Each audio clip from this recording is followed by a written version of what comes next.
नमस्कार दोस्तों, मैं ऋषांक पांडे। आज हमारे साथ में श्री चंद्रशेखर त्रिपाठी सर हैं। आज हम लोग यहाँ पे बैठे हुए हैं, हमारे मन में कुछ प्रश्न थे जिनका हम उत्तर जानने की कोशिश करेंगे। चंद्रशेखर सर हमारे जाने माने राजनीतिक विश्लेषक हैं, तो आज हम जानने की कोशिश करेंगे कि इन प्रश्नों पर सर की क्या राय है। नमस्कार मित्रों, मैं चंद्रशेखर त्रिपाठी आज पांडे जी के पॉडकास्ट में बैठा हूं और सभी दर्शकों को मेरा प्रणाम। हम लोग डिस्कशन कर रहे हैं। वैसे तो सर हमारा पहला प्रश्न है, जैसे कि आगामी चुनाव को लेके 2027 में इलेक्शन है, उत्तर प्रदेश विधानसभा का इलेक्शन है। तो सबसे पहला क्वेश्चन हमारा आपसे ये है कि उत्तर प्रदेश में अगर करंट सिनेरियो को देखा जाए तो इस स्थिति में विपक्ष की क्या स्थिति है अभी हमारे उत्तर प्रदेश में? पांडे जी, अगर मेरी राय जानना चाहते हैं तो मेरी राय में विपक्ष बहुत अच्छी स्थिति में नहीं दिखाई पड़ता है जी। उसका कारण है, ऐसा नहीं है कि ऐसा ही है। आपने देखा होगा कि उत्तर प्रदेश में विपक्ष की पार्टी में सबसे बड़ी पार्टी सपा पार्टी है जी। सपा पार्टी के सबसे बड़े जो है उनके राष्ट्रीय अध्यक्ष आदरणीय अखिलेश यादव जी हैं। अखिलेश यादव जी क्या उत्तर प्रदेश में विपक्ष के नेता हैं? नहीं है। माता प्रसाद पांडे जी हैं, शिवपाल जी देख रहे हैं उत्तर प्रदेश इस समय जी। और पक्ष में कौन है? आदित्यनाथ जी हैं, योगी जी हैं। योगी जी, अखिलेश जी होते वहां उत्तर प्रदेश में बैठे होते तो मैं 5 साल अच्छे से चल सकता, क्योंकि आप सर्वमान्य है ये कि सपा पार्टी के जो मुख्य कर्ता धर्ता है वो अखिलेश जी हैं जी। उनकी मर्जी से ही सब कुछ होता है जी। विदाउट उनकी मर्जी से कुछ नहीं होता, विधानसभा में कोई बैठा हो। अखिलेश जी सांसद हैं। मैं कभी कभी विधानसभा कार्रवाई देखता था तो मुझे पता योगी जी विधानसभा में क्वेश्चन कर रहे हैं, अखिलेश जी संसद उस वक्त जवाब दे रहे हैं। इस समय अगर विपक्ष की भूमिका में चाहिए था योगी जैसे ब्रांड नेता को विपक्ष की भूमिका अगर पटकनी देनी है तो अखिलेश जी को उत्तर प्रदेश में 5 साल विपक्ष की भूमिका में होता था, जैसे मुलायम सिंह के समय में होता था। पार्टी ने राम गोपाल जी संसद देखते थे, मुलायम सिंह जी उत्तर प्रदेश देखते थे। उल्टा कर दिया इन्होंने जी। तो विपक्ष योगी जी के सामने अभी टिकेगा नहीं, क्योंकि हमको लगता है अखिलेश जी नहीं चाहते हैं कि विपक्ष असली में सक्रिय हो। अगर अखिलेश जी चाहते सपा पार्टी विपक्ष में सक्रिय हो तो शायद विधानसभा में विपक्ष के नेता वही होते उत्तर प्रदेश में, क्योंकि उनको पता था कि योगी जैसे ब्रांड एक जो सर्वमान्य नेता है, सभी वर्गों में सर्वमान्य है, उनको अगर डिफीट करना है तो हमको वहां रहना पड़ेगा। अब आपको सबको पता है कि कोई भी कार्यकर्ता किससे अंतिम टिकट मांगेगा? अखिलेश जी से मांगेगा। अंतिम मोहर किसकी चाहता है? छोटा से छोटा कार्यकर्ता भी जानता बूथ लेवल का कि अखिलेश जी जो कहेंगे वही होगा। तो जब सब जान रहे हैं तो अखिलेश जी वहां के बैठे हैं, तो विपक्ष की स्थिति अच्छी नहीं है। मतलब आपके कहने के अनुसार मुझे ऐसा लगता है कि विपक्ष की भूमिका निभाने के बजाय वो अपने आप को किसी तरीके से सत्ता में रखने की कोशिश कर रहे हैं अखिलेश जी, इसलिए मुख्यमंत्री ना रह पाए तो कहीं ना कहीं वो सांसद बन के वो लोकसभा चले गए अपने फायदे। जी जी। अगला सवाल सर हमारा आपसे है, हाल ही में आए इलेक्शन रिजल्ट के बारे में। जैसे कि अभी 2026 में कुछ राज्यों के चुनाव हुए जिसमें बहुमत से 3 स्टेट में बीजेपी जीत दर्ज कर दी है, असम, त्रिपुरा और पश्चिम बंगाल।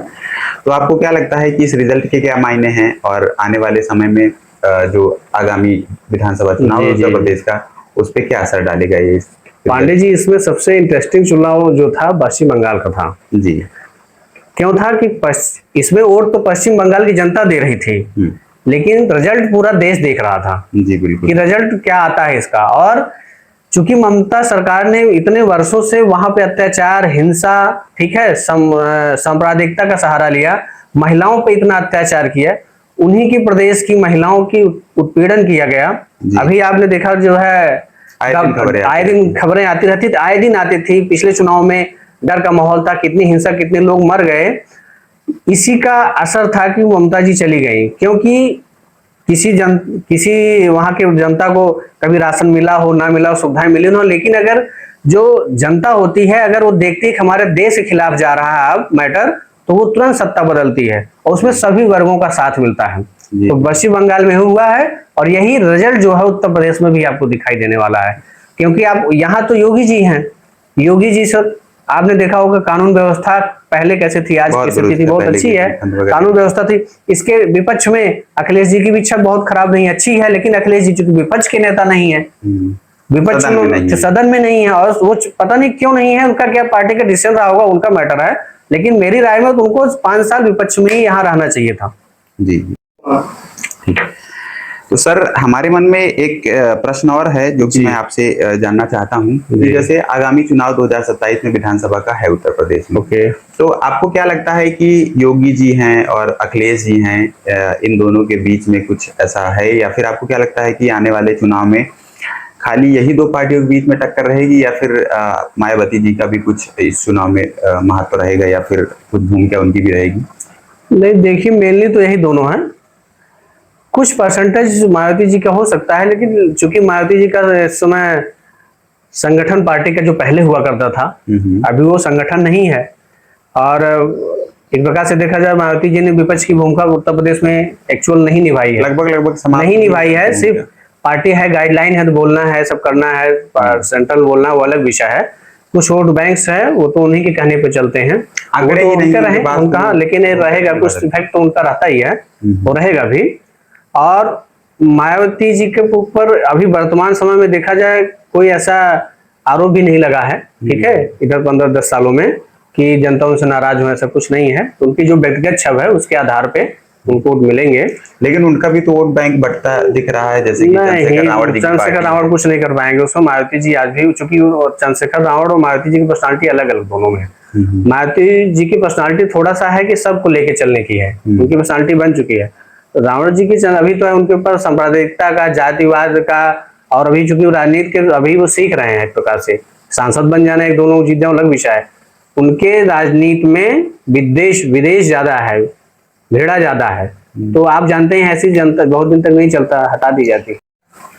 तो जैसे कि इस बीच में चंद्रशेखर रावण की तरह ही आपको क्या लगता है कि जो समाजवादी पार्टी का वोट बैंक है वो कुछ फर्क, या कुछ कह सकते कुछ हद तक इफेक्ट डाल सकता है क्या, जो AIM पार्टी है हमारा असदुद्दीन ओवैसी जी की?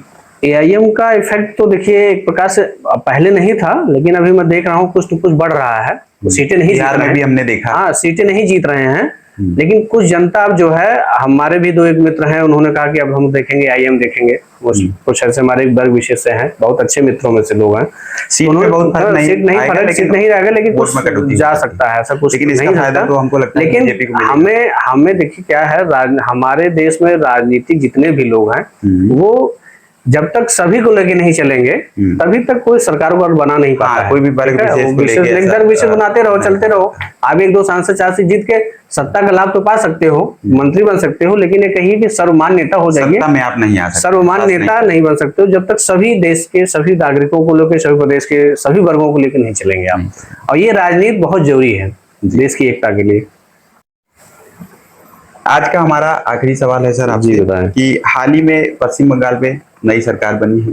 सरकार का गठन होने के तुरंत बाद सरकार ने सबसे पहले क्या किया है कि हमारी जो बॉर्डर फोर्सेस हैं उनको सबसे पहले जमीन आवंटित की गई ताकि वहाँ पे बाड़ लगाया जा सके, जो कि अवैध घुसपैठ हो रही है उसको रोका जा सके, और साथ में जो हमारा चिकन नेक है वहाँ पे भी बेस कैंप बनाने के लिए फोर्सेस को जमीन आवंटित की गई। तो आप इसके क्या मायने देखते हैं?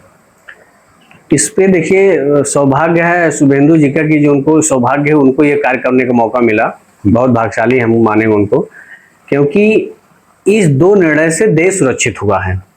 पश्चिम बंगाल सुरक्षित हुआ है अलग विषय है, देश सुरक्षित हुआ। आपको पता है बांग्लादेशी घुसपैठ, पाकिस्तानी घुसपैठ बांग्लादेश के रास्ते से आते थे, वहां पे बैरिकेडिंग नहीं थी, लोग आज अभी आप देख रहे हैं भगदड़ मची हुई है पश्चिम बंगाल में, बांग्लादेशी घुसपैठियों की भाग रहे हैं छोड़ के। अभी उसी के क्रम में आप देखेंगे चिकन नेक को भूमि आवंटित की गई, चिकन नेक पे BSF को भूमि दी गई, वहां पे 22 किलोमीटर की पक्की है। चिकन नेक आप जानते हैं क्या है? चिकन नेक आप भारत के नक्शे में देखेंगे सातों नासिस पतली सी पट्टी से जुड़े हुए हैं। तो पिछली अभी तक क्या एक साजिश चल रही थी, ISI की साजिश थी, बांग्लादेश घुसपैठ विदेश विरोधी ताकतों की साजिश थी, उस पट्टी पर एक वर्ग विशेष को बसा दिया जाए जिससे एक समय वो सातों नाथिस हमारे देश से, भारत से कट जाएंगे और उसको अलग देश घोषित कर देंगे या उसको बांग्लादेश में मिला लेंगे, ऐसी साजिश चल रही थी। ये काम तो ममता जी को स्वयं आगे आके करना चाहिए था, उन टीएमसी को करना चाहिए था। जी ये इसको बीजेपी या किसी वामपंथ से भूल जाना चाहिए था, क्योंकि ये देश का मर्डर था। ममता जी ने इसलिए देश विरोधी बातें उनके उठने लगी। जो जैसा होता अगर समाज में बातें उठती हैं वो सही होती हैं, ऐसा नहीं है 100% झूठा होता है। ममता जी की बातें देश विरोधी उठी इसीलिए कारण से उन्होंने देश के साथ गद्दारी की है। जी कहीं पे आपने कोई योजना लागू की होती ना, लेकिन ये दो काम आपको करने चाहिए थे। और मैं बहुत हतप्रभ इसलिए हूं कि इस पे तो सेंट्रल गवर्नमेंट को भी, कोई भी स्टेट गवर्नमेंट हो, आज सरकार बनी है तब भी ठीक, नहीं बनी होती तब भी ठीक था। आपको एक जो है कानून बना के तुरंत आप करेंगे ना तो ऑटोमेटिक जो राष्ट्रीय हितों के कोई भी काम होंगे वो ऑटोमेटिक चले जाएंगे, हो जाएंगे। आप उसको रोक नहीं, उसको राष्ट्रपति कर देगा। ऐसे कानून बनाना चाहिए। किसी नैतिकता का नहीं, आदमी देख रहे हो नैतिक है ही नहीं है, आप उसे नैतिकता के आसार पर ऑटोमेटिक ही चला जाना चाहिए था। क्योंकि देश ही नहीं रहेगा, जनता ही नहीं रहेगी, किसकी सरकार, कौन मुख्यमंत्री, कौन राष्ट्रपति, कौन प्रधान, कुछ नहीं। जी तो ये देश के साथ गद्दारी थी। ये बहुत बड़ा काम। अभी पश्चिम बंगाल में जो काम 5 साल में होने चाहिए थे, शुभेंदु सरकार ने 3 दिन के अंदर काम करके 5 साल का काम पूरा कर दिया है। और जितना वो काम करेंगे वो सब उनकी अपॉर्चुनिटी होगी। जी ठीक है सर, आपका बहुत बहुत धन्यवाद कि आप हमारे दर्शकों के बीच में आए। नहीं, आपका बड़ा सहयोग रहा जो है। बहुत नहीं, मैं मेरे अंदर जो विचार दिया है, लेकिन ठीक है, आपके दर्शक हैं, अगर लाभान्वित होते हैं तो मेरे लिए अच्छी बात है। आने वाले समय में फिर हम आपको इस पॉडकास्ट में सम्मिलित करेंगे और कुछ नए विचारों को लेके कुछ नया टॉपिक हमारा रहेगा जिस पे हम फिर से चर्चा करेंगे। ठीक सर, थैंक यू, धन्यवाद हमारे सारे दर्शकों को।